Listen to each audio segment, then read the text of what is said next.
Gamble už dávno nemusí vypadat takhle. Může vypadat takhle, nebo třeba i takhle.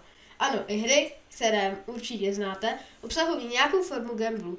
Tak například u CSK je to rovnou několik forem gamblu. Tak za prvé, v CSku jsou takzvané bedničky, kde vám může padnout nůž i za několik tisíc eur. To zní lákavě, co? No, šance na ten zlatý předmět je asi 1 ku 10 000. A to je hodně málo. Ale Vojto, Vít stojí peníze, takže si to děti nekoupí.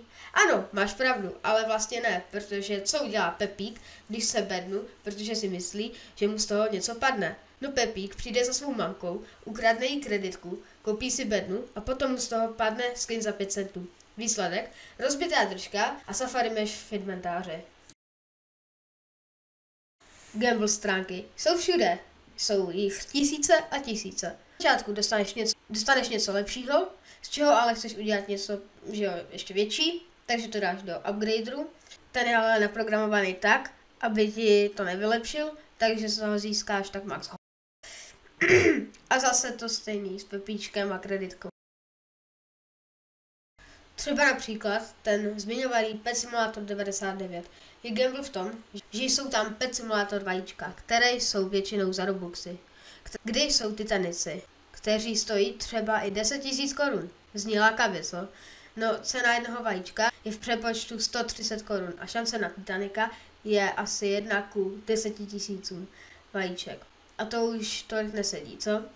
No a tady je ten zádrhel. Vy sice můžete otevírat vajíčka zdarma, ale tam jsou většinou jen hlídžové, třeba za 150 korun, na kterého je šance 1 ku 800 000, což je sakra málo. A tady je ten problém. Pepíčkovi se nechce čekat věčnost, než dostane hlídže, tak poprosí mamku o 800 robuxů za 250 korun a Pepíčkovi z toho vajíčka padne pet za pár korun. A když mu už náhodou něco padne, tak to většinou dopadne tak, že přijde scammer, který mu hlídže ukradne, protože je pro něj mnohem výhodnější krást, než zdlouhavě čekat na hlídže. Brawl Stars. Tam je to zase tak, že jsou tam takzvané star dropy, z kterých dostáváte různé panáčky a skiny. No ale těch star dropů máte jen omezený počet na den.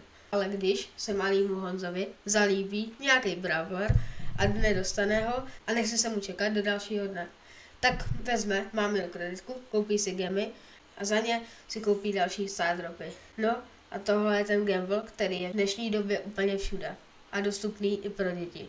No každopádně tohle je do tohohle videa vše a já už se na vás budu těšit u nějakého příštího videa. Ahoj!